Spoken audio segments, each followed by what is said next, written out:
A clothing manufacturer has 600 yards of cloth available to make shirts and decorated vests. Each shirt requires 3 yards of material and provides a profit of $5. Each vest requires 2 yards of material and provides a profit of $2. The manufacturer wants to guarantee that under all circumstances there are a minimum of 100 shirts and 30 vests produced. How many of each garment should be made to maximize profit? So, to find your X and Y values, you would see how many shirts you can use, which would be your X value, so that's 100, and your vest, which is 30, which would be your Y value, so that you have your X and Y constraints. To find your constraints, X is greater than or equal to 0, and Y is greater than or equal to 0 is a given. So you look for keywords in the problem where it has the minimum of 100 shirts and the maximum of 30 vests to be produced. And that gets you to X is greater than or equal to 100. And Y is greater than or equal to 30 for shirts and the vests. To find 3X plus 2Y is less than or equal to 600, you see how many yards you can use. Because X is your shirts, you would see that there is a maximum of 3 yards you can use for your shirts. Then, because Y is your vests, you would see that there is a maximum of 2 yards for your vests. And the maximum amount of fabric that you can use total is 600 yards, giving you 3x plus 2y is less than or equal to 600. To find your objective function, which is c equals 2x plus 5y, you look back at your story problem to see what values haven't been equal to anything, which would be the $2 and the $5, which would give you c equals 2x plus 5y. Okay, so now we are going to show you how to graph your constraints. First, you would want to go to your x is greater than or equal to 0. Then you graph that. And then you do your y.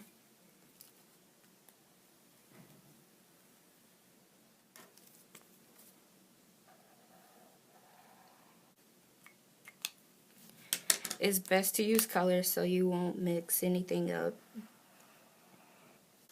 Then you would want to do your x is greater than or equal to 100, and you'll go to your graph.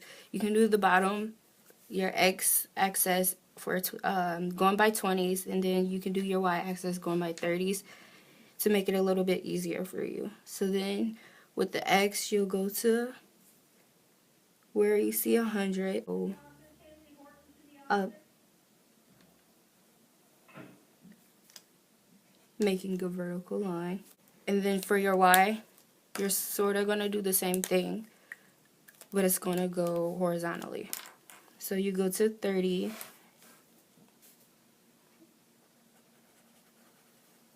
and go this way.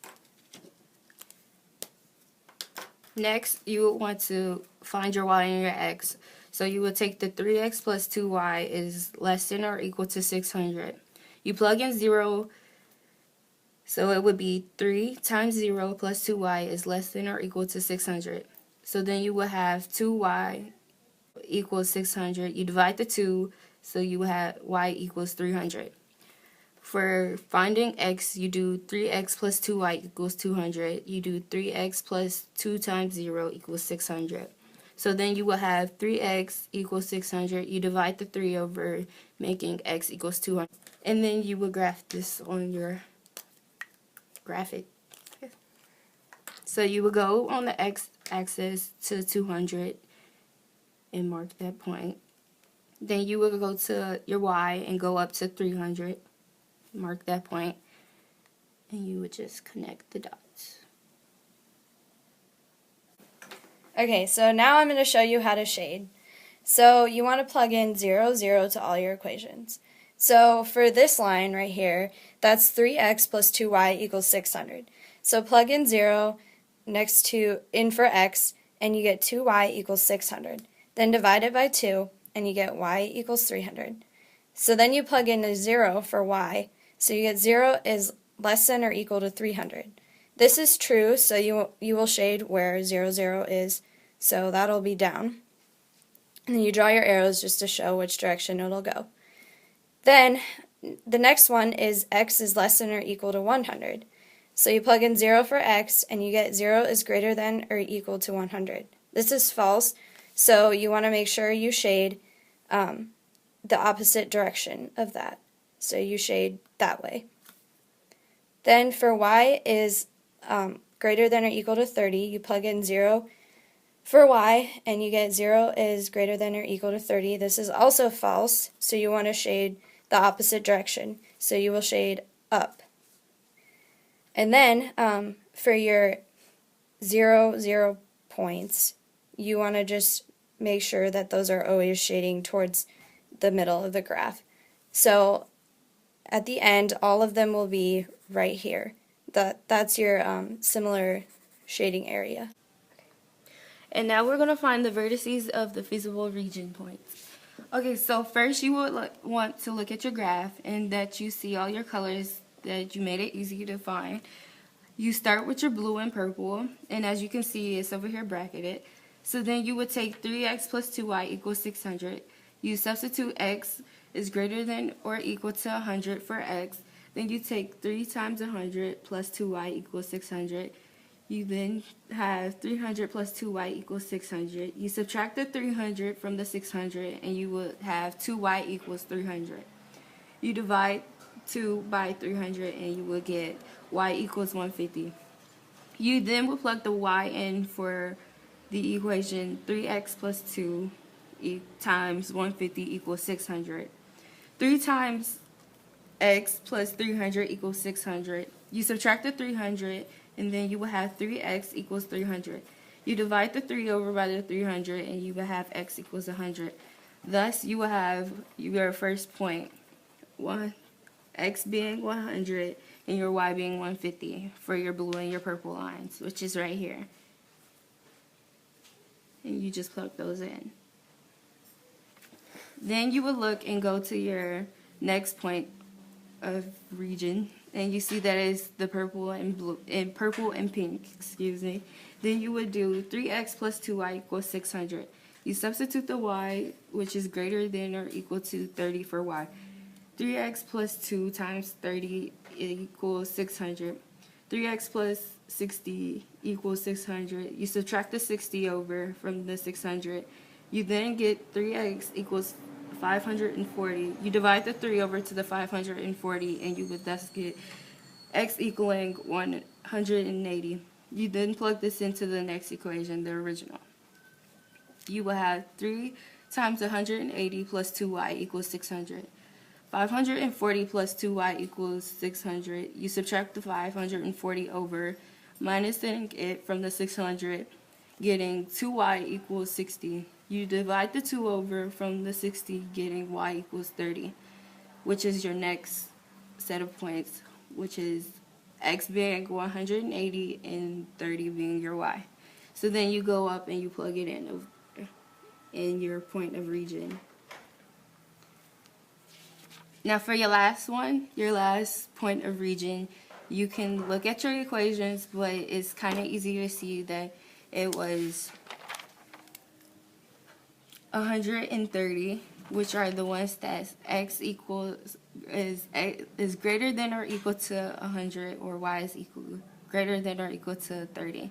So then you just plug those two in, and you have your feasible points and your vertices. Vertices into the feasible region, and the objective function is c equals 2x plus 5y from the word problem.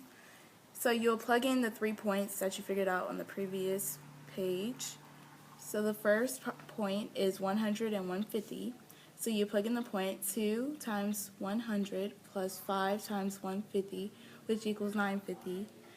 Then the second point, which would be c equals 2 times 100 plus 5 times 30, which equals 350. And then the third point is c equals 2 times 180 plus 530 equals 510. So your maximum will be 950 and your minimum will be 350. So the answer to the question, how many of each garment should be made to maximize profit, the answer would be 100 shirts at $2 and 150 vests at $5 to maximize the Okay, profit. now we are going to start solving linear systems algebraically. So you have x plus 9y plus z equals 20. And then you have x plus 10y minus 2z equals 18. And your third one would be 3x plus 27y plus 2z equals 58. So now you have to look and see which of the variables, of the three variables that you can cancel out. So we see that the x will be the easiest for our first equation. So you take the x plus 9y plus z equals 20. And then you have the x plus 10y minus 2z equals 18. So to cancel out, you will take the second one by a negative 1. And then you'll take that and make it into a negative 10 and a negative 2, or a positive 2 and a negative 18. As you can see right here. So then once you have canceled out the x, and you have your plus 9y plus z equals 20. And then you have your negative 10y plus 2z equals negative 18. You can then go ahead and subtract or add whatever works for you. So you see that the 9 minus 10 will get you a negative 1y. And then you add it to the z plus 2z, which will give you 3z equaling 2, because you take the 20 minus the negative 18, or plus the negative 18, and you'll get 2, which is your new equation. So now you take your last two equations, and you're going to also want to cancel out the x. So you look at this, and since this one is a positive 3x, you have to change this one to a negative 3. So you take the whole equation times negative 3. So then you get negative 3x minus 30y plus 6z equals negative 54. Then you take your last equation right here, and you put that with that one, with your new equation that you just made, and you subtract negative 30, or you subtract positive 27 from negative 30, and you get negative 3y. 6z plus 2z is 8z, and negative 54 minus 58 is 4. And this is your new equation number 2. Okay. Now you put your two equations together and use substitution or elimination to cancel out a variable. So we use elimination. So we make this a positive 3. So then you plug in negative 3 into this equation, which you would get 3y minus 9z equals negative 6. And then you'll move this equation down here. So it'll be negative 3y plus 8z equals 4. So then these two would cancel out. And then negative 9 plus 8 is negative z. And then negative 6 plus 4 is 2. So then you divide both of these by negative 1. And then z would equal 2. The y variable. So what we did is we took 2, which we found was z, and we plugged that into our first new equation, negative y plus 3z equals 2.